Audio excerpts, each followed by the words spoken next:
Dapat omset miliaran dari iklan Google Ads. Bagaimana strateginya Mas Didik? Dan banyak yang orang menganggap iklan di Google Ads itu justru mendapatkan boncos dan tidak mendapatkan apa-apa dari iklan Google Ads. Dan bagaimana strateginya untuk bisa mendapatkan omset yang maksimal dari iklan Google Ads? Untuk teman-teman penasaran, maka teman-teman tonton aja video ini sampai selesai.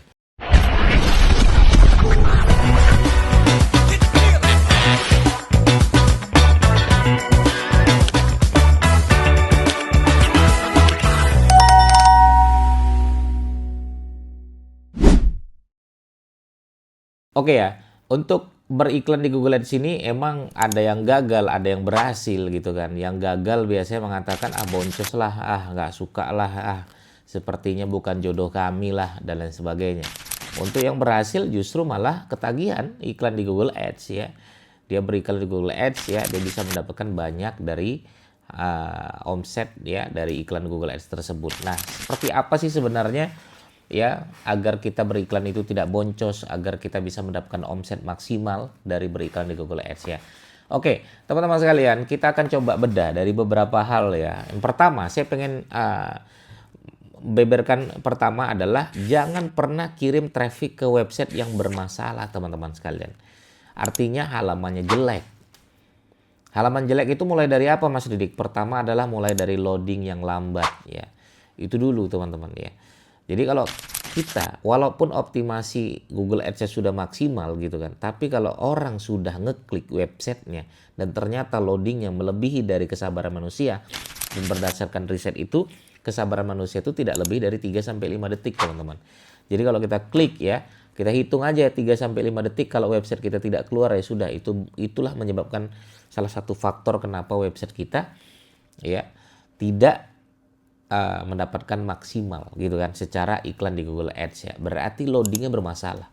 Loading bermasalah di penjualan, bermasalah di penjualan juga. Ya, makanya poin pertama teman-teman sekalian, jangan pernah menghadirkan traffic kepada website yang bermasalah. Website yang bermasalah itu salah satunya adalah loading yang lambat. Itu yang pertama. Yang kedua adalah tidak sesuai dengan keyword yang orang cari. Ya, misal ya orang ngetik orang ngetik ya, harapannya adalah ya ketika ada orang mencari informasi ya, keluar nih iklan kita, mereka ngeklik ya, orang sekedar dapat informasi, bukan leads yang mereka inginkan, bukan. Contoh, saya misalnya nyari ya siapakah presiden Indonesia misalnya, ini contoh aja ya teman-teman. Ketika saya mencari kata kunci itu, ya saya pengen informasi saja. Saya tidak melakukan aktivitas yang lain setelah informasi. Tapi kalau kata kuncinya adalah misalnya jasa tambal ban 24 jam, jasa ambulan, saya berarti setelah ngeklik pasti ada yang lain yang harus saya lakukan. Nah, itu namanya leads teman-teman sekalian. Yang lain itu adalah leads yang orang mencari tombol call to action agar terjadi transaksi. Oke ya.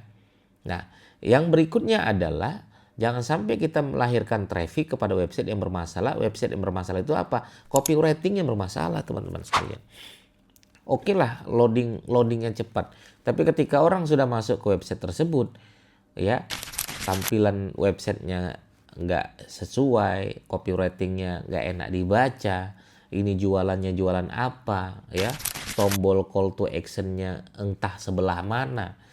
Ya ketika diklik ternyata linknya salah. Ya ada yang begitu, ada. Mana sih tombol WA, ketika diklik tombol WA ternyata salah linknya. Mana sih tombol formulirnya, ketika diklik ternyata nggak tahu ke arah kemana. Mana sih tombol teleponnya, ketika diklik bukan telepon tersebut. Copywriting bermasalah. Apalagi Mas Didik, ya. Jangan pernah melahirkan traffic kepada website yang bermasalah, yaitu menampilkan testimoni, portofolio, dan keunggulan-keunggulan yang nggak jelas. Orang itu ketika sudah masuk, dia pengen beli itu karena apa, teman-teman harus tahu. Ya, produk yang teman-teman jual, ya mereka beli itu karena apa sih sebenarnya, itu teman-teman harus tahu juga. Ya makanya, ya kita tuh butuh testimoni real dalam bentuk video, kasih tuh dalam bentuk video di dalam sebuah website tersebut. Ya. Dan yang ngasih testimoni adalah orang-orang penting, orang-orang hebat. Itu jauh teman-teman. Itu yang harus teman-teman lakukan. Oke, itu yang pertama ya. Yang kedua adalah Ya. Yang kedua adalah pilih keyword yang punya niat pembeli. Artinya keyword tersebut keyword seperti apa Mas Didi? Keyword yang kira-kira menghasilkan transaksional. Makanya keyword itu saya bagi menjadi 3 teman-teman sekalian. Di dalam dunia SEO ada namanya keyword informasi, ada namanya keyword question, ada namanya keyword transaksional. Ya, keyword informasi itu cara, manfaat, adalah, tutorial, tips. Nah, keyword informasi saya tidak merekomendasikan teman-teman untuk melakukan iklan di Google Ads. Walaupun boleh. Sebenarnya harga, biaya itu bagian dari informasi bagi saya. Makanya keyword harga saya ikut sertakan di dalam beriklan di Google Ads.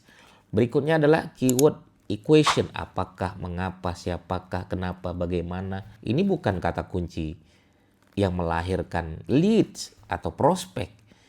Ya, maka teman-teman bisa melakukan yang ketiga, apa itu kata kunci transaksional. Ya, kata kunci transaksional itu contoh apa? Jasa, konsultan, pakar, ahli, privat, kursus. Ya, kalau produk, produsen, distributor, agen, supplier, jual, toko, pabrik, produsen. Nah, teman-teman bisa lakukan seperti itu. Nah, itu lebih melahirkan konversi yang baik. Maka kenapa ya kita fokus di sana tuh enak sekali teman-teman. Ya, mana kata kunci yang kira-kira melahirkan konversi yang baik itu kita tambahkan budgetnya. Ya, mana kira-kira trafficnya justru dari traffic informasi ya yang tidak melahirkan konversi, itu justru kita mati-matikan keyword-keywordnya teman-teman sekalian. Makanya butuh yang ketiga, namanya evaluasi iklan Google Ads. Evaluasi iklan Google Ads itu banyak sekali, mulai dari kata kunci aja dulu teman-teman sekalian. Mana kata kunci yang kira-kira melahirkan konversi, itu yang kita tambahkan budgetnya. Mana kira-kira kata kunci yang tidak melahirkan konversi, mulai kita hapuskan. Nah, itulah butuhnya kita evaluasi. Ya, nah 3 hal inilah yang menyebabkan banyak beberapa klien-klien kita itu bisa melahirkan profit sampai miliaran. Tapi saya menyarankan teman-teman sekalian untuk beriklan di Google Ads, apalagi produk fisik, mainlah di produsen, mainlah di pabrik, mainlah di agen, mainlah di distributor. Ya, bukan di kata kunci seperti jual, retail, margin tipis. Saya tidak menyarankan itu. Ya.